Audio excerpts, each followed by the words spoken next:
This is something, thank you so much.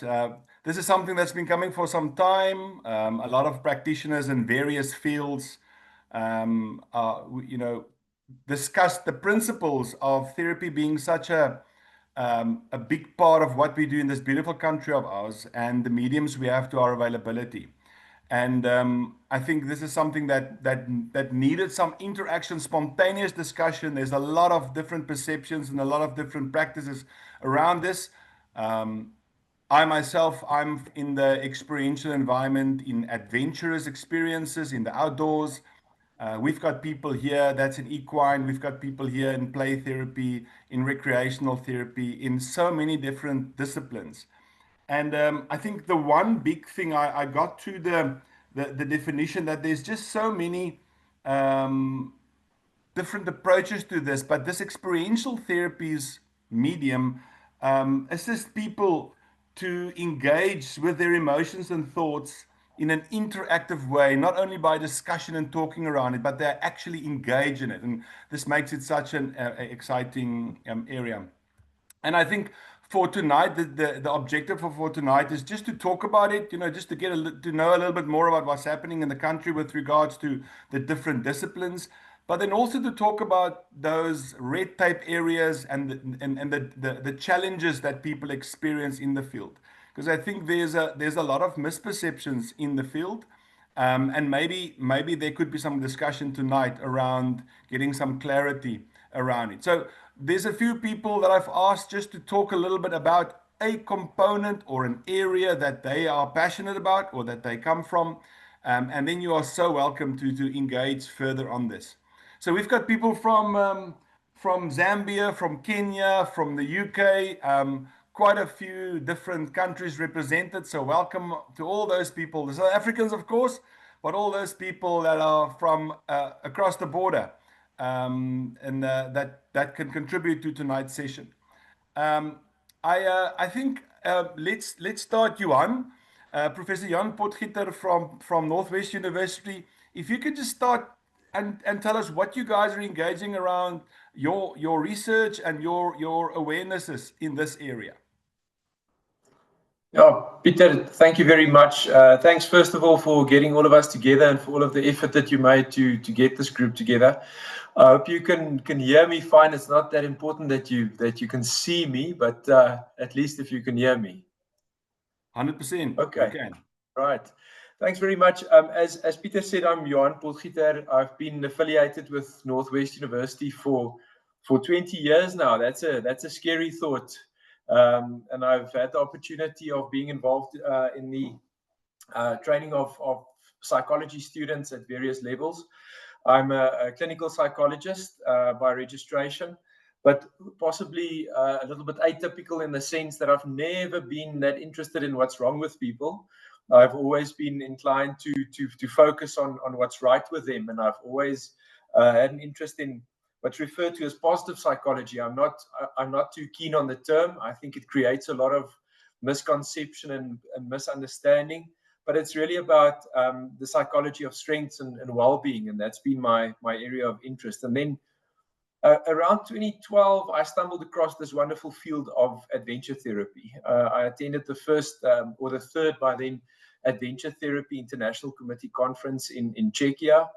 And that was quite an experience, and that sparked my interest in adventure therapy and nature-assisted intervention. So I love working with adolescents. I love working, as Peter now said, in experiential ways, in very practical ways. But then I've also had the opportunity of guiding a large number of postgrad students through their research with a focus on this particular field, and that's what I would like to just briefly share with you. In reflecting back on the past almost 1.5 decades of research, I realized that my interest our interest at Northwest University has evolved to a degree. We started off with a keen interest in adventure therapy and adventure-based experiential learning, and did a lot of research on that. And some of that included the wonderful facilitative effects that adventure therapy has for a whole bunch of well-being indicators, like, for instance, resilience, positive mental health. We had studies on self-regulation, on the improvement in mindset, on the development of character strengths and things like grit. And we found that it's effective in a whole lot of different contextual groups, adolescents, but also university-aged students, peer helpers, students learning about group therapy benefited from it, and even corporate groups benefited from adventure therapy.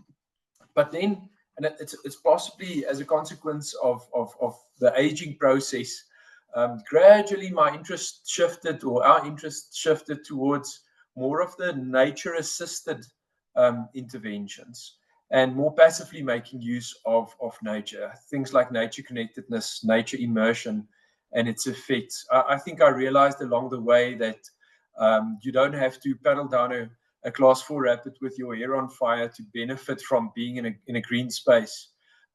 More passively engaging with nature could reap significant benefits as well.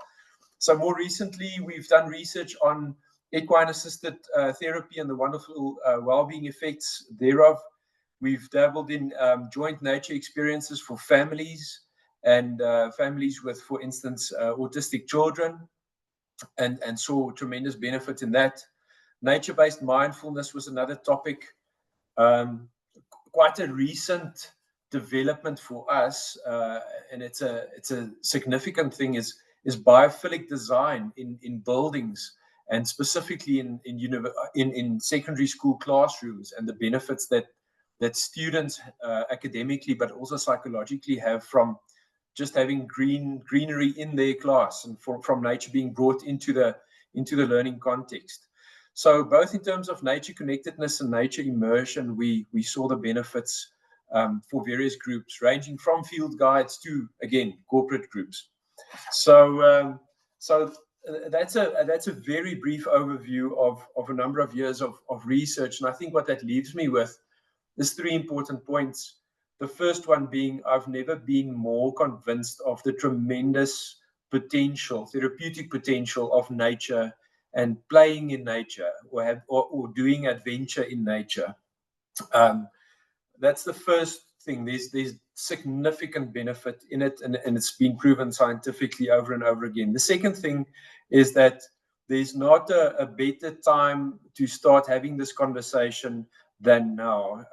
We just recently received feedback on a review study that one of my students did during the COVID pandemic and after COVID, of all the literature that emerged in terms of nature connectedness, nature exposure. And it seems like it's only grown in its importance during COVID and since COVID, and especially also with the amount of technology that we're dealing with these days. Nature and adventure, being active in nature, has never been more important than it is now. So this is such a great time to have this conversation, Peter. And then the last thing that we're realizing is that in our South African context, we are very underserved in terms of a lot of resources health-wise, but we are very privileged to have space and to have green space. And I think in our context, it's great to have this resource. And I think we are learning how to use it optimally for the benefit of South Africans. So I think there's a bright future for adventure therapy and nature connectedness, nature-assisted intervention in our country. That's me in a nutshell, Peter. Fantastic. Thank you, Johan. Yeah, it's an exciting context that you bring, specifically with the research. As you say, if the research confirms what we suspect, then it's always exciting to engage further. Professor Marie Young from Western Cape, your context is you also are delving into urban therapy with recreation therapy. So it's an interesting, different angle. If you can share with us what you're engaged in. Good evening, colleagues, and good evening, Peter. Thank you very much for inviting me into this platform. Although my experience is not in adventure and outdoor recreation much, my niche area is in recreation, leisure and recreation studies, and particular in the development of therapeutic recreation as a profession in South Africa. So just a little bit about therapeutic recreation. It links quite a bit with what Johannes said in terms of you know, even just looking at nature and the therapeutic effect that nature can have on individuals. So in this sense, therapeutic recreation is a dynamic discipline where it makes use of recreation and leisure activities intentionally to promote physical, emotional, cognitive, and social well-being. And it's specifically valuable for individuals with disabilities, chronic illness and diseases, or mental challenges, helping them to improve their quality of life through meaningful engagements. And in context of experiential therapies or outdoor and adventure recreation, it is a hands-on integration with these experiences, because often these practices can happen in natural outdoor settings like equestrian therapy. There's a movement in the United States called Recreation RX, or Parks RX, where they actually work together with general practitioners to prescribe people to go back into nature for health and wellness, and for the treatment, the positive treatment modalities that it has to get back into nature. So getting engaged with the natural outdoor setting then fosters personal growth and resilience and healing to individuals. So activities like hiking, adventure-based counseling, team building exercises, and nature-based interventions are commonly used to encourage reflection, build coping skills, and enhance self-efficiency. Specifically, if you look at maybe youth at risk, this is a wonderful platform or space where you can assist youth at risk to realize that, you know, they can overcome challenges and they can overcome some issues in order to develop themselves and to get out of these circumstances, to not be that big at risk, to fall into certain social illnesses. So yes, in terms of outdoor recreation, it has it makes use of the restorative power of nature, and it leverages on the outdoor, not just for enjoyment, but as a transformative space for individuals to reconnect with themselves and others and the environment. So that's just in short therapeutic recreation and the value within the space of experiential training. And as I said, this is a area that I'm trying to develop in South Africa. It is a long process and baby steps towards establishing it as a profession. But thank you. Marie, this is one platform where I can congratulate you and, you know, wish you well, because this is something that's coming from that I started to know you 20 years ago or so, and you're still endeavoring in it, and you are moving forward. So thank you for that. Thank you.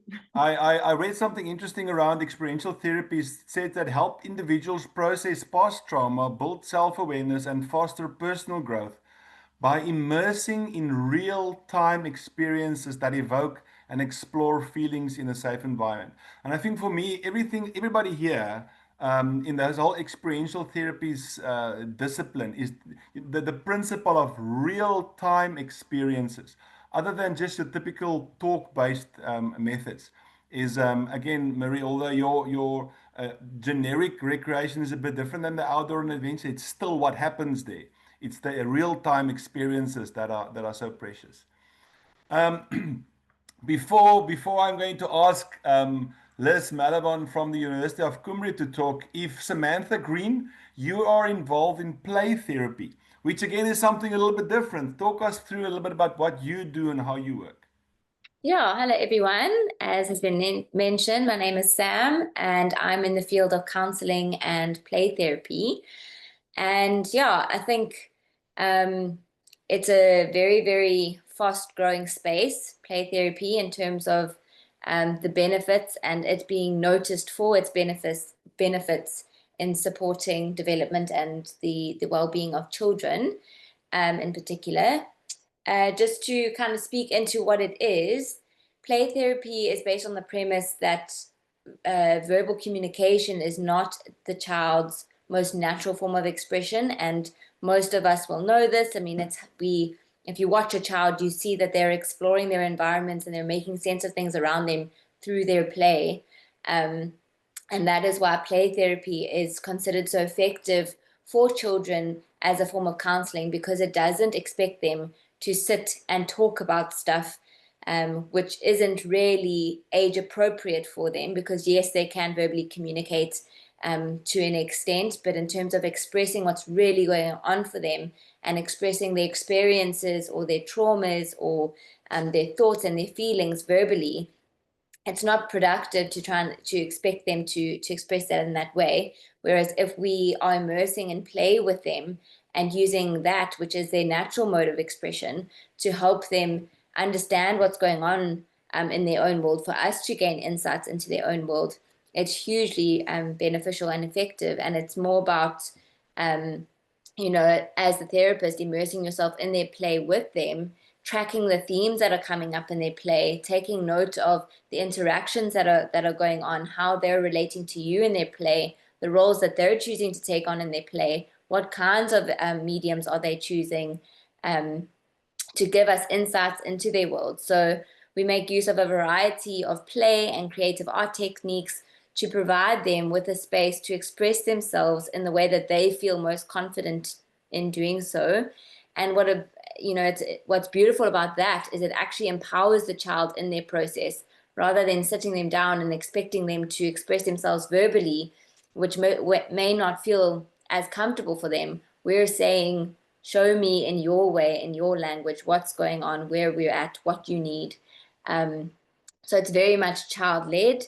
It's about, as I said, engaging in the play with the child, tracking the themes that are coming up, holding the emotion that comes through in the play. It's been mentioned this evening about the experiential and in the moment nature of these kinds of therapies. And in play therapy, it's the same. You know, if there is an event or an experience that has caused a specific emotional response in their play, they will be playing out similar themes and will evoke similar feelings. And we, being the supportive counselor in that space, will hold those feelings with them and help them cope with those feelings in a safe way, and help them learn the techniques and the strategies to deal with those feelings when they come up. And it all happens through play. So yeah, I mean, that's in a nutshell what it is. It's obviously, it looks completely different for every child, but the beautiful thing, as I said, is it's child-led. So they choose the mediums that are going to be used in the space, and they take the lead. And it's more about us providing them with that supportive environment for them to explore their feelings, manage difficult emotions, engage in problem solving, integrate trauma if that's what they're needing, build confidence. Yeah, so that's what play therapy is. Awesome. Thank you, Sam. I think there's and I would wonder, and we can talk about it maybe a little bit later, where is children not children anymore? Where can adults also start to play? Because I think that's something that we all experience, the wonder of play. Absolutely. Yes. Fantastic. And so many of our current problems are coming from that inner child. So let it out. Yeah, exactly. Thank you for that. Dr. Liz Malabon, Elizabeth, welcome. Thank you so much for being here at Venture Institute. We've been journeying with the University of Cumbria for some time. And Liz, if you can just maybe share what is your focuses, your university are so diverse in the different approaches with regards to typical subjects. If you can maybe just talk about your interest and what your university is doing in this field. Yeah, sure. Thank you, Peter. Can you hear me okay? Yes, awesome. So thank you very much for inviting me. I'm delighted to be here today, and very much feel like I will be in listening mode and excited to hear about what is happening in South Africa. As Peter said, we've been working together over the last couple of years, and I think just listening to conversation already, I think it's quite clear that within England, possibly some of these conversations, we've been having them for a little bit longer, but I can assure you we haven't come to any clearer conclusions yet. So we're on a parallel journey still. I think from a University of Cumbria perspective, we've got a strong history of outdoor education, and within that, over the last 20 or so years, that's taken a steady shift away from kind of traditional outdoor education and leadership to more of a focus around place and acknowledging the significance around place-based learning. And then linked to that, we've evolved more in terms of our awareness about what's the importance and subtlety of our relationship with that place. And that has led us down this journey of focusing more on the health and well-being and the therapeutic research and education. Within our institute, there's a strong focus on developing the both undergraduate and postgraduate programs with supporting research, obviously, but a real awareness within the UK that within the outdoor education field, there's a need for an understanding about whatever this term therapeutic is, and how are we equipping graduates and practitioners to deal with that in a safe context. Some of the conversations Peter and I have had around the grey space between clinical practice and the more traditional outdoor technician space, and that's a particular area of interest for us. So again, the focus of a lot of our work is on training young people to go and work out in the outdoor field, and what we're hearing from them is they're naturally falling into these what could be deemed as therapeutic encounters, conversations with the clients they're working with, and where are the boundaries of this? When can an outdoor practitioner delve into that more therapeutic conversation? But likewise, within the university, we've also got a new medical school, we've got a big Institute of Health. So there's interesting conversations now taking place with the clinicians, acknowledging how do they safely take their practice out of those safer bounded space of clinical practice. So it's quite an exciting time for us with real transdisciplinary conversations taking place, and a real desire from all these different disciplines, from counselling to play therapy to outdoor education, of what can we learn from each other, and most importantly, as a professional, being confident with what the boundaries of your practice or our own practice is. So what are we confident to do, and who else do we need to be working with for that? I think it was interesting what Marie said earlier in relation to some of the work in America. A real big move at the moment within England is social prescribing, green social prescribing, and that's embedded within a lot of our programs. So that that lower level clinical intervention, that's particularly popular. And for where we are as a university, we're really fortunate that, for those of you familiar with England, we're based in the Lake District National Park. So our campus is at the bottom of the fell side. So we can use that within our practice, within our research. But one of the really interesting things that we're finding from that is, and leading some of our research questions, that an acknowledgement of this natural space isn't for everybody.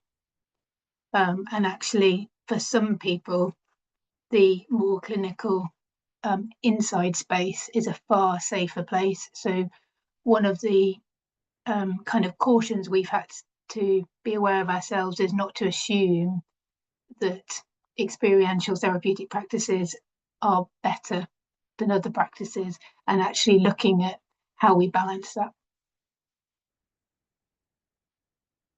Awesome.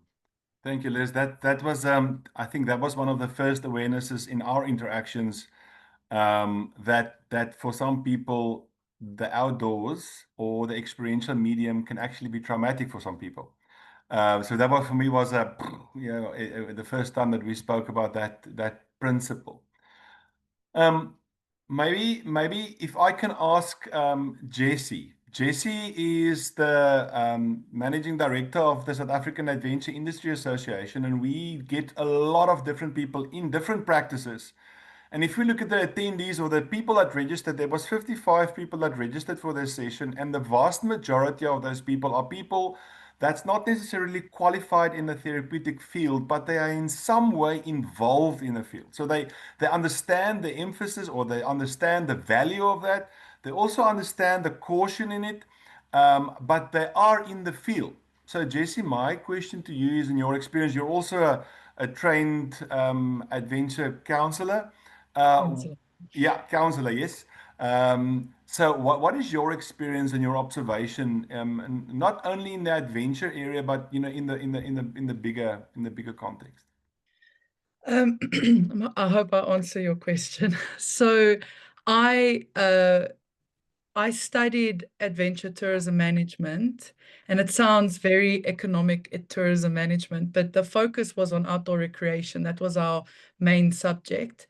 And I discovered adventure therapy as a potential direction, but I couldn't really find my way. So I studied through SAAIA, and I got a postgraduate diploma in counseling and communication. But very importantly, how I melded the two worlds was I was trained in outdoor recreation skills, those facilitation, debriefing, a program development of leading someone through a journey, the whole group development thing, forming, storming, whatever. And then also trained in technical skills like hiking, rock climbing, paddling, etc. And with the counseling, I specialized in adolescents and drug addicts, and I found myself working with psychiatric patients and working with drug addicts. And the approach I had to take on the adventure side with these two groups was so vastly different. The very fun play type lawn games and stuff that you do with team building that's really challenges people and teaches you coping mechanisms really didn't work well with the psychiatric patients. It just kind of fell flat. The energy is always pretty low. Where with the psychiatric patients, what worked so well was hiking, and didn't have to be crazy bush and intense hiking. It was just hiking and allowing them space to be on their own, away from the group, and kind of think and things like that. And then with the drug addict side, man, you have to be so like in it and like high energy with them, because they're like kids, they're testing your boundaries the whole time. And the whole point of the drug addict rehabilitation that I saw was teaching them positive coping mechanisms, new coping mechanisms when they are struggling. So those really frustrating games that you guys did at school, where you have to get the ball through the pipe and in the hole and the people are blindfolded, and that worked so well, especially if you could meet them where they were, speak the language that they're speaking, and really kind of challenge them. And rock climbing was really great for them. Like ropes courses was amazing. So very kind of challenging things that you could. But the most important thing was I had an hour, maybe 2 with them a week. This was for my practical. And sometimes someone rocks up there because they were in jail the night before and they've got a broken leg and they don't know how they got there. And next week they're gone to another facility, or somebody's left already. So it's very kind of short-term counseling. So I couldn't be on this long extended journey. I had to, in that hour, much like we do with school camps, you kind of have to make an impact with this activity in this hour, maybe 2 hours, depending how much time you had. So that's why I did lean on the games a lot with the drug addicts, because you had to kind of go through this process of starting, being frustrated, learning how to communicate effectively, positively, etc. Now, moving on with my life now in the adventure industry, I'm now running this professional body for adventure professionals, which are guides and your school camp practitioners or facilitators.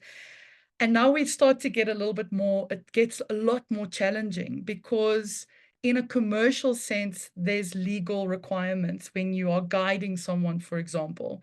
So it's there's the commercial sense of the term guiding.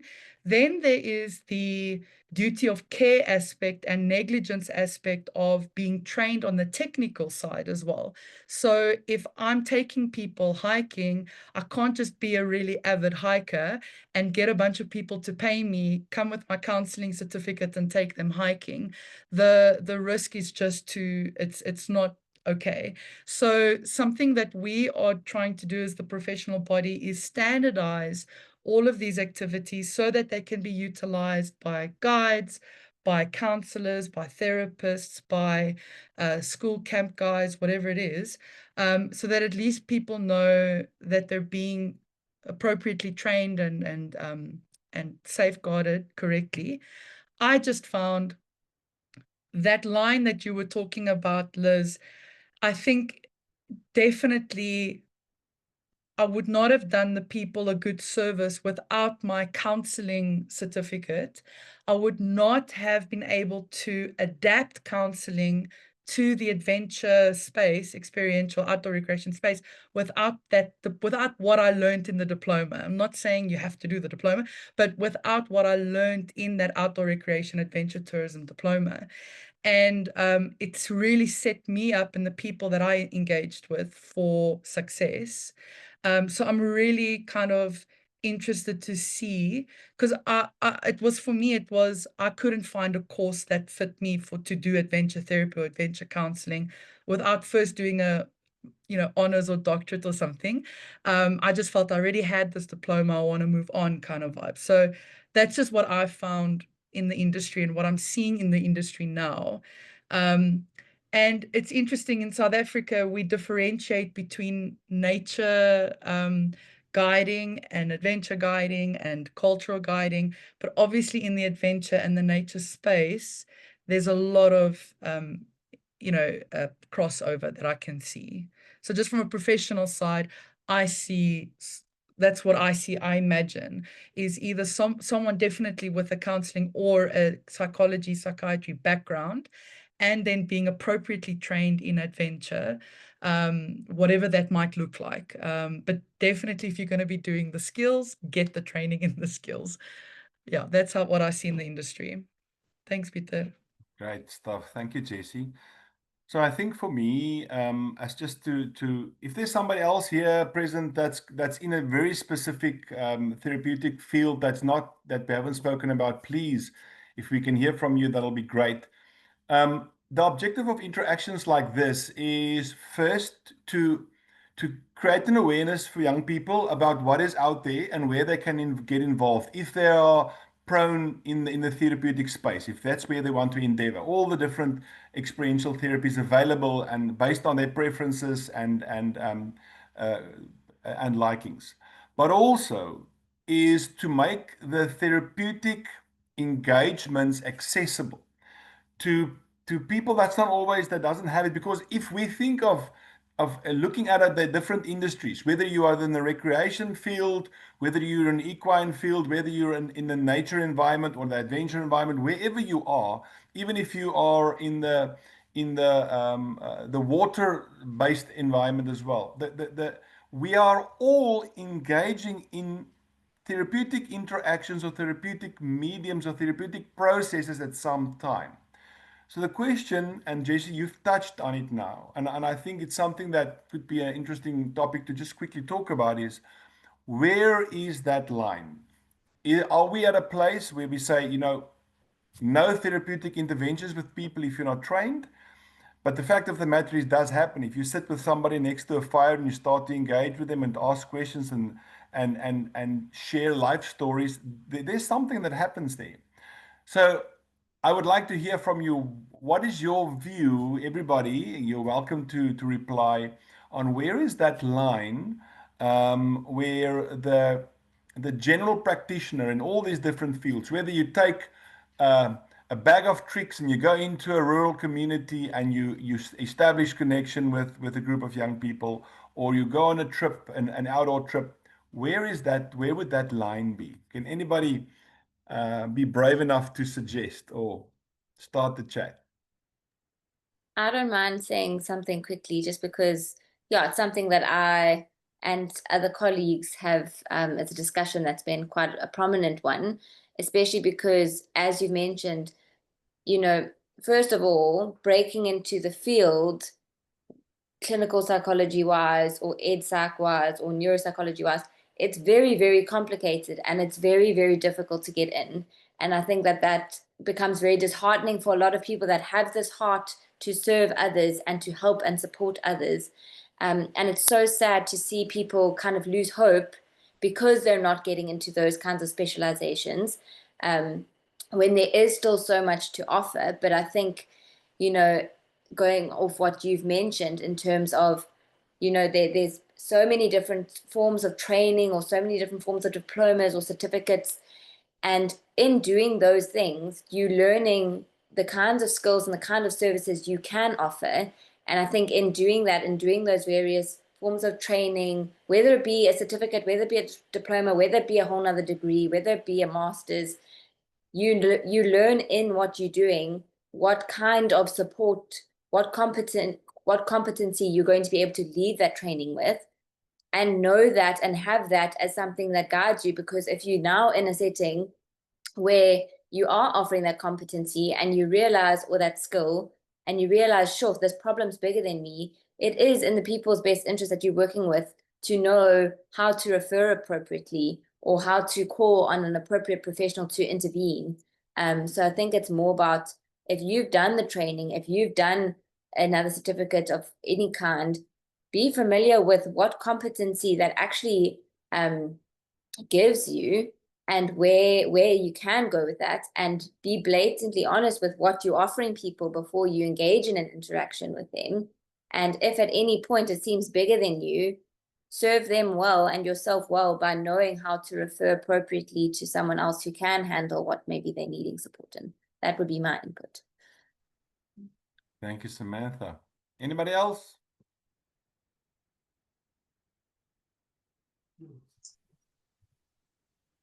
Hi, people. Sorry, my camera is not on. I'm having a difficulty there. But just from my side, I'm coming from a educational and development background. And I feel that it's also important to distinguish between that, although with the programs that we quite often offer, it offers a golden opportunity for a person that experienced trauma, or that's having dysfunctional behavior patterns or so, to be in a situation where the environment, but also the activity, can speak to them as a form of rehabilitation or therapy in a way. I strongly believe that a person must be acting within his own skill and a level and training level. So it will be wrong for me to really go into a full high-level therapeutic session with such a person if I'm not skilled and competent to do it. But sometimes an experience can really talk very loud as well, if we are patient enough, and if we create the opportunities for it, and if we create the space where a person will feel safe and comfortable and trusting you based on what and how you present the program and what your outcomes are. I can use an example. Perhaps we've got an underground vertical maze at an outdoor center, which we've been running for 17 years. We're not running it as an outdoor center with overnight camps anymore, but still for one-day programs. So it's designed that it's big enough, a person will go in, there's chances where the person will get lost and have to make wrong decisions as well. And we had an opportunity where a person had to want to go through, but as he approached and he saw what it was, his whole physical reaction was of anxiety, of sweating and everything. And when we started to talk to him, we realized that this boy was in a traumatic situation where he was trapped underground, under a road, in a pipe with his brother for about 15 minutes. And now suddenly he was confronted with this. However, through previous experiences, he managed to get to the point where he said, but I want to overcome this because this is holding me back. And by allowing extra time, allowing him to go through at first with someone, go through a second time with someone, eventually allowing him to go maybe at first just to put his head in, but later to get to the point where he actually went through himself and coming out there with that massive smile and then reflecting on it afterwards. That opened up a beautiful opportunity where the experience just created the opportunity to be therapeutic as well. And I don't think we must shy away from it. I think it's golden opportunities, but I think we must also know where our limits are, and if necessary, if it is a person with real trauma and the level of trauma which we are not fitted to deal with at that in that situation, we must be able to refer, and it is a golden opportunity to help, to be a catalyst for positive change in that person's life. Thank you, Dirk.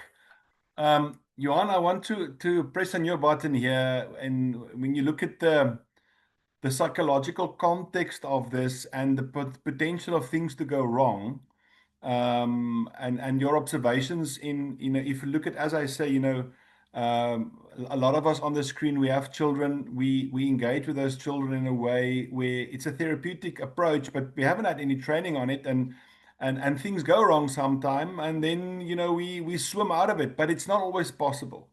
So just in your experience, where would you say would that danger line or area be, that we say, we can engage until X, Y, and Z, but until then, you get the right people to assist? Yeah, Peter, thanks. First of all, I think I'd like to say that, in South Africa, we can't afford to be too exclusive. We have such a need amongst our people to receive assistance, and so many or so few properly trained and experienced people that we can't say, in the majority of cases, we can't say, this bunch of people is exclusively for this people with this qualification.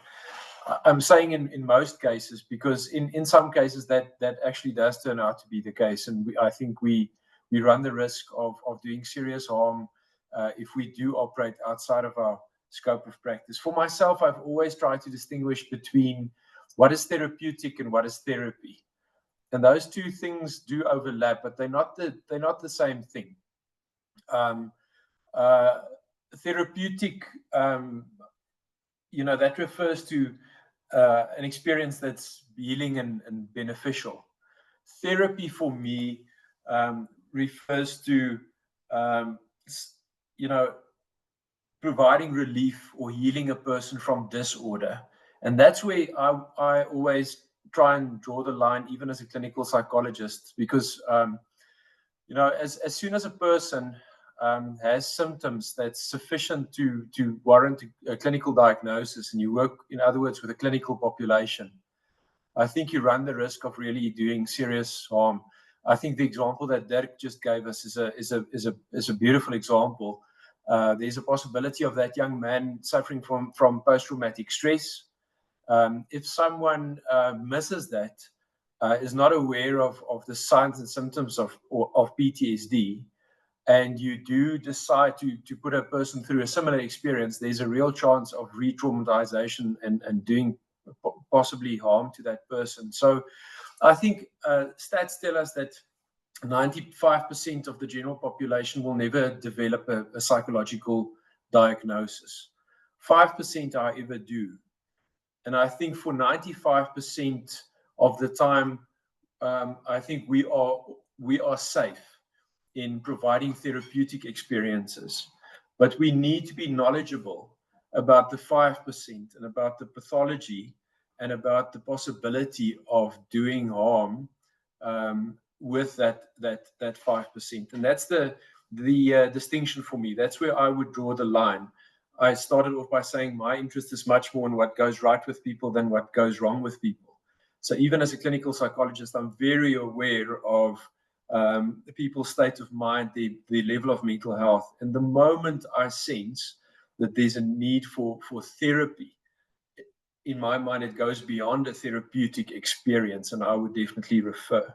So I think it's a big responsibility that we all carry, to be knowledgeable, and to take responsibility for not acting outside of our scope and outside of our level of experience.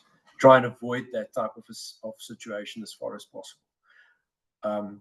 I hope that answers you to a degree. That's just my personal opinion. Yeah, thank you, Johan. I think for me, it's just when I think about it, therapeutic and therapy, to put it in those two brackets, you can really get your head around what the can and the can'ts in a scenario. So yeah, thank you for that. That's worthwhile in endeavoring into again. Marie.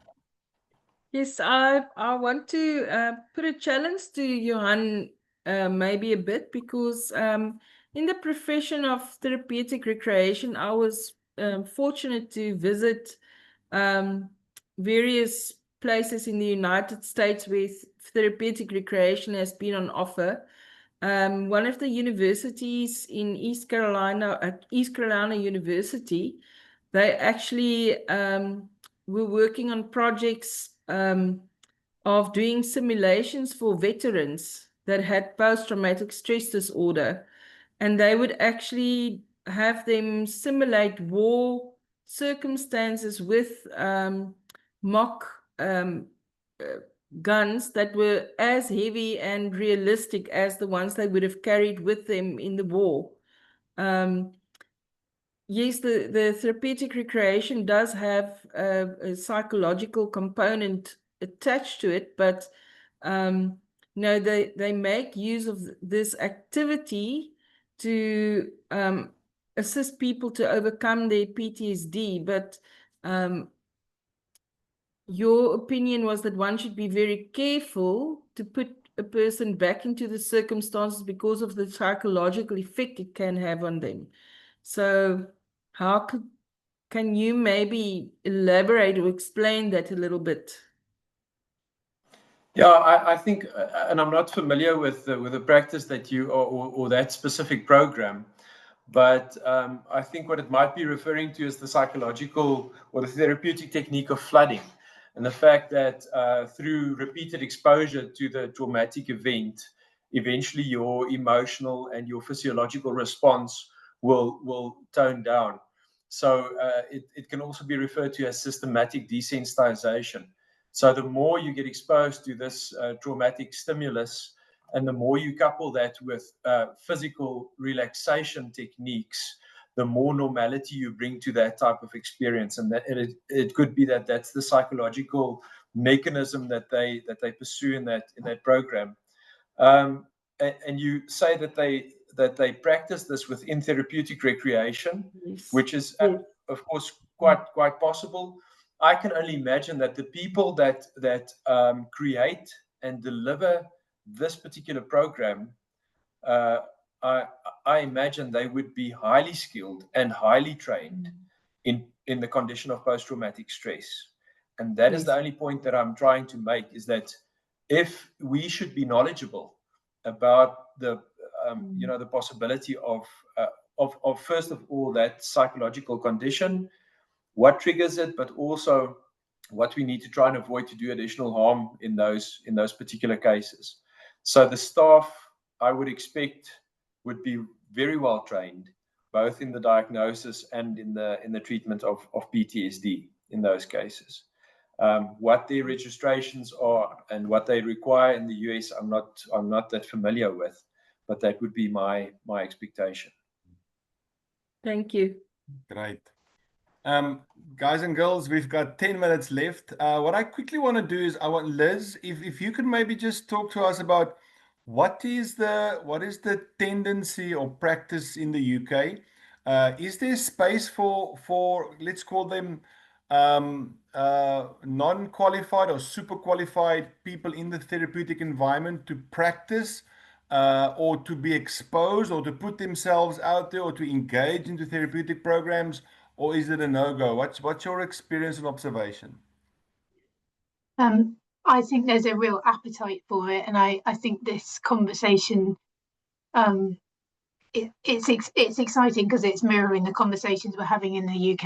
I completely agree with what Johanna was saying in terms of needing real clarity in terms of those qualifications. One of the problems we have is within the UK, which sounds similar to yourselves, there isn't currently a recognised qualification that you need to have to work in a specific field.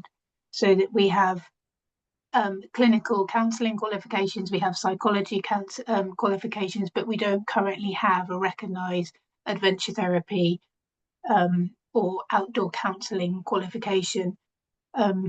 What we do have within the Institute of Outdoor Learning, 2 years ago, they launched a set of competencies, which is basically a grid of, on one side is your outdoor competence, which resonated with what Jessie was saying. So on one side, your technical competence, and on the other axis, your psychological qualification. And so this was a first step in acknowledging, first and foremost, as a practitioner, however you identify, acknowledging the boundaries of your practice and your competence. So you might not have a technical outdoor qualification, but you might be technically competent, but you might be clinically trained. So in that sense, where your practice could go would be different to someone who had the technical qualifications, but might have psychological awareness, but not that actual qualification to allow that truly integrated therapeutic practice. So I think we've got two professions kind of colliding at the moment, and from the outdoor educator, the outdoor practitioner perspective, understanding how far they can take that. So what psychological depth can you go to with a client group without going into formal integrated therapy? So I think one of the focuses at the moment is very much around understanding who your client group is and who are you approaching with intent. So one of the examples, so for example, some of the programs I'm involved in running, we make it very clear this is not a therapy training course. The title is Therapeutic Opportunities. So at the start, we make it very clear what it's not. And also in the information that goes to the delegates beforehand, we invite them to share anything with us that potentially they feel could put them at psychological risk. So if there is a trauma, we don't need details of it, but is there something, a topic that we should avoid? So going back to the example of post-traumatic stress, that if necessary, we can, because we are not in a clinical therapeutic space, that's something that we could then avoid. So within the UK at the moment, there's a definite push, particularly within the outdoor sector, and it's actually going to the government this week in terms of a paper. How can we equip outdoor practitioners with the confidence and the skills and the qualifications to offer psychologically safe space without delving into that clinical space? And likewise, for the clinicians, and this is something we're working on at the university, is working on developing programs for clinical practitioners to then gain confidence in where can they take their practice outside. So going back to your original question, there's a real appetite and energy at the moment to identify what qualifications we need to identify. Fantastic. I see, Liz, there's quite a few of the attendees that are interested in that grid. I will quickly try and find the PDF and I'll link it to the meeting for you. Great stuff. Thank you so much. Ladies and gentlemen, as we can see, there's still a lot that's exciting. There's still a lot to be done in South Africa. I mean, we're all here and we're all busy with our own thing and our own little discipline in our own area. But in the bigger context, there's an overlapping factor, and I think that's why we've got 55 people that were interested in this session, because there's people that realize the value of this and would like to explore where are those lines, because we're all experiencing it. We've all been influenced by one of these experiential mediums in our own lives, and that assisted us with the journey. And we want to make these avenues available to young people to get a healthier population, to help young people and older people through their challenges. And we've seen what experiential learning can do in engaging them in the experience. And the question is just until where and with what. So is there anybody else that would like to just make a last remark or make a last input, ask a question or a comment? You're welcome. Yes, Boshoff. This has been like illuminating. So thank you very much for everybody that's contributed. Part of the Adventure Institute come from an investment banking background. So I just want to offer that the application, I think, for what you're talking about here is even broader than the therapeutic and the therapy area. I just think, Liz, what you shared around spaces or places, I do a lot of work with corporate teams, particularly with the type of change that takes value systems and beliefs and so on, and egos many times to change. And we have found that just bringing different spaces into a program has the potential for breakthrough. So a management team would sit together, all the egos will come out, the same agendas will come out, and this one is more important than the other. And you would take them to a place that we have here in South Africa, say, for example, the cradle of humankind, where, you know, the sense of I'm just a little speck in a broader, vast, you know, reality. When they hit the egos, you take them to that space. You don't even engage with them. They come back and the egos are gone. So the application of spaces for breakthrough in many, many different disciplines, I think, is also worth noting, and also maybe considering for people on the call. Thank you, Boshoff. I think, yeah, the principle of space. We've had some experiences as well in a cultural context, and how different environments and spaces also contribute to the changing of paradigms, and so on. Anybody else? Peter, it's like it's Yes. taking people out of their comfort zone, what they're comfortable in, where they're the boss, and just putting them in a totally different environment. And then I think it's a bit of a hard one, but my philosophy is always bad CPR is better than no CPR. But obviously in the psychology context, you have to, you know, you don't want to cause more harm as well. But I just, something that I thought of, which is now totally bringing my outdoor recreation theory here, is the challenge by choice concept as well. Is this is the activity, we're doing it. How far you want to go is up to you. And I'm going to try and facilitate a journey to try and get you out, you know, get you through the process, get you out of your comfort zone. And what's that, Peter? The not into the, or Alicia, you guys know it as well, not into the danger zone, but just that challenging space of you feel safe enough, or there's some vulnerability, but you are willing to grow and there's opportunity to change and grow.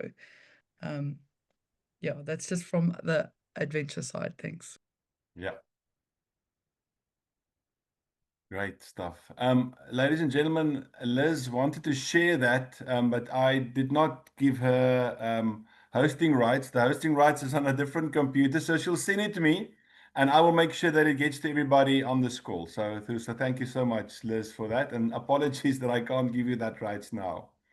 Right, ladies and gentlemen, thank you so much. It's been an awesome event. It's the first of its kind, and I hope we will have more in future. We've heard a few things, we've experienced things. There's a lot of questions that popped up. There's potential scenarios and further discussions.